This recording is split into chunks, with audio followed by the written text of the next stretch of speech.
Hello and welcome to a new episode of Green Care with Marco. Grow your own food, wildlife at home, collage, craft, potting up, well-being session, nature. I am Marco Galli. I'm the activity coordinator at MHA The Wilderness, and today I want to show you how we can all benefit from a green space through outdoor and indoor nature-based activities. I work in this beautiful historic garden, created between 1910 and 14 by Reverend William Wilt, Vicar of Shirley and former Secretary of the Royal Horticultural Society. Here at the Wilderness, we are maintaining the social and well-being benefits established by Reverend Wilt when he created the Wilderness Garden. The residents of the MHA Care Home Old Grange have been involved in green care activities, which have been designed to support and enhance residents' well-being, especially for those living with dementia. Today's activity is the making of an eternal garden, a small ecosystem consisting of soil, plants, microorganisms, air and water. We can all benefit from outdoor activities, the fresh air that makes us feel more alive, the range of colors and sounds that boost our mood. Nature connects us with each other, but also ourselves, most importantly.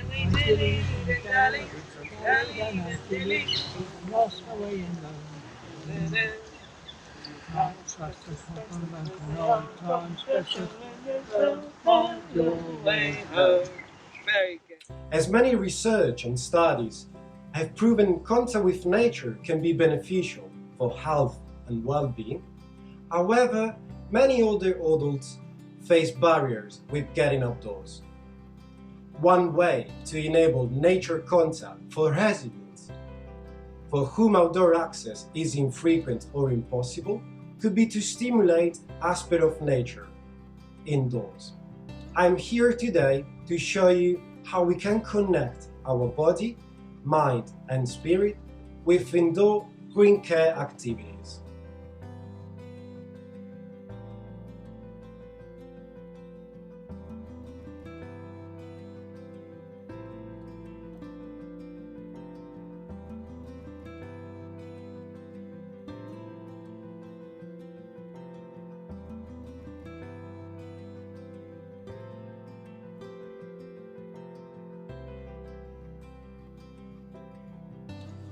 To create our eternal garden, I have collected some gravel, soil, some charcoal, and from my nature box I have a collection of plants. I got some ivy, flowers, but also some shells and moss. All these natural elements can help us build the nature box. Here I have an example that I recently made and usually bring into the care home.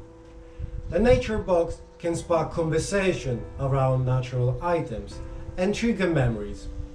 Here at the Wilderness, we are using the nature box to bring the outdoors into residents' room and have conversation around textures, smells, but most importantly, to listen to resident stories. All these natural elements that I collect from the Wilderness Garden represent the perfect way to recreate a small ecosystem which can be admired in our homes, but also strengthen our connection with nature. So what we're gonna do is we start by adding a layer of gravel, charcoal and soil into the jar, one after the other, up to about a third of the jar.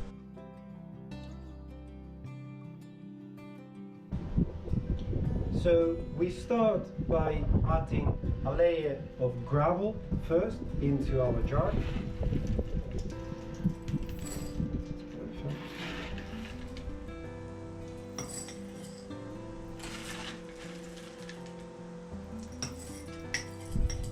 We get the gravel to just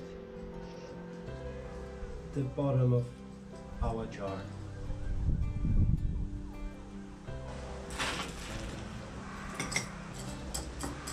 Then we add a layer of charcoal.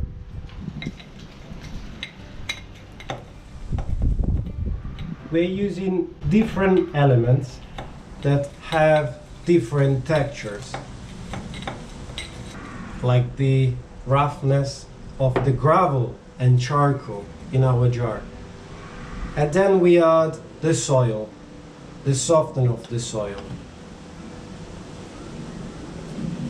Different elements can stimulate our memories.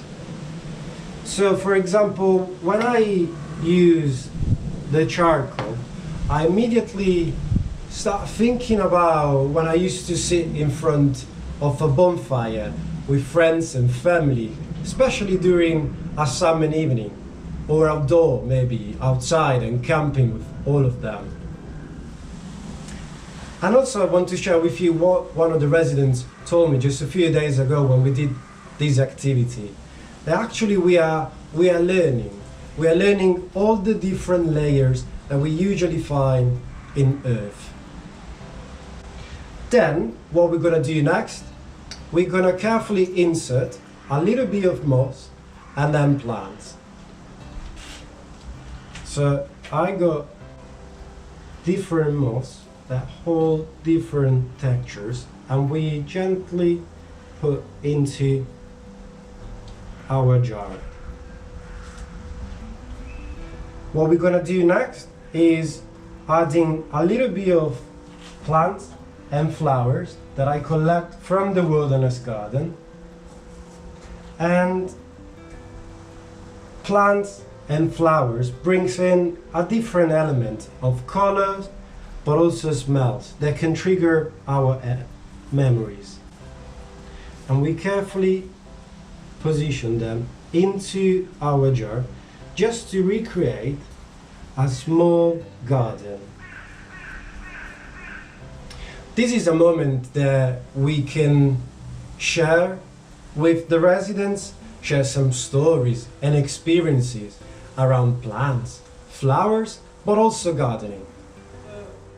I want you to have a closer look at some of the experiences that I recorded a few days ago with Old Grange residents. Oh, well, I've missed my garden. Yeah. Yeah. I set up my garden, go and have a half hour and then sit on the patio and watch have a look what I've done. My grandparents, they had a little pub down in Gravesend, and they did flowers in the ladies' snug.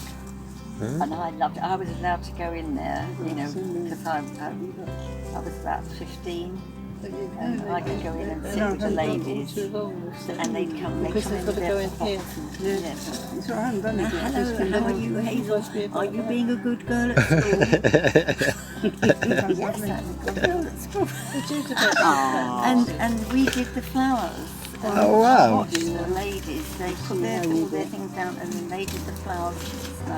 Hey, so that's where you learn. Yes. By watching others, yeah. They taught all the time, they were doing and they would do these lovely flowers.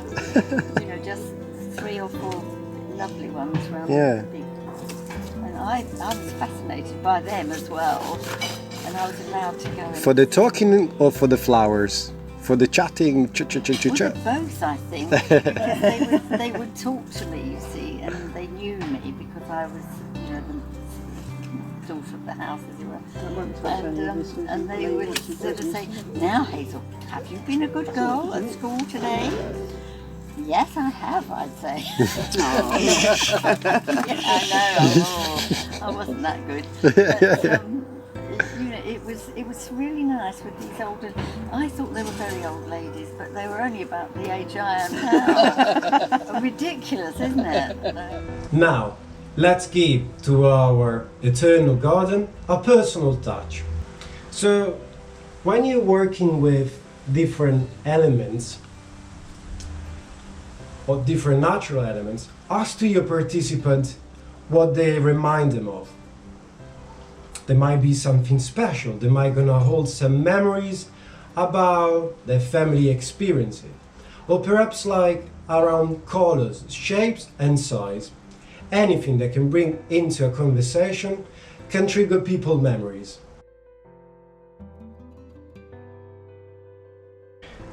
Lastly, we need to add just a little bit of water to our eternal garden. A couple of tablespoons will be enough.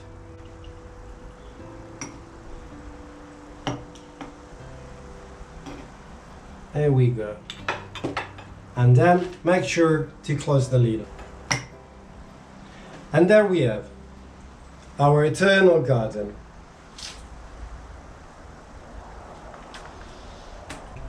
So even doing something quite simple like this activity can bring in joy and definitely a level of accomplishment.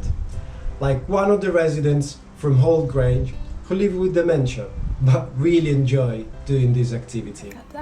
If you say so. He's got it all done. Isn't that nice, isn't it? And here we are, back from the wilderness, with some samples of eternal garden made by Hall Grange residents.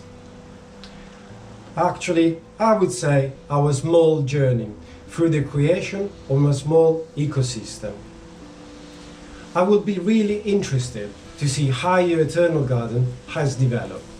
So keep an eye on it and share some photo with us about your experience while doing the eternal garden. Stay safe, I'll see you soon.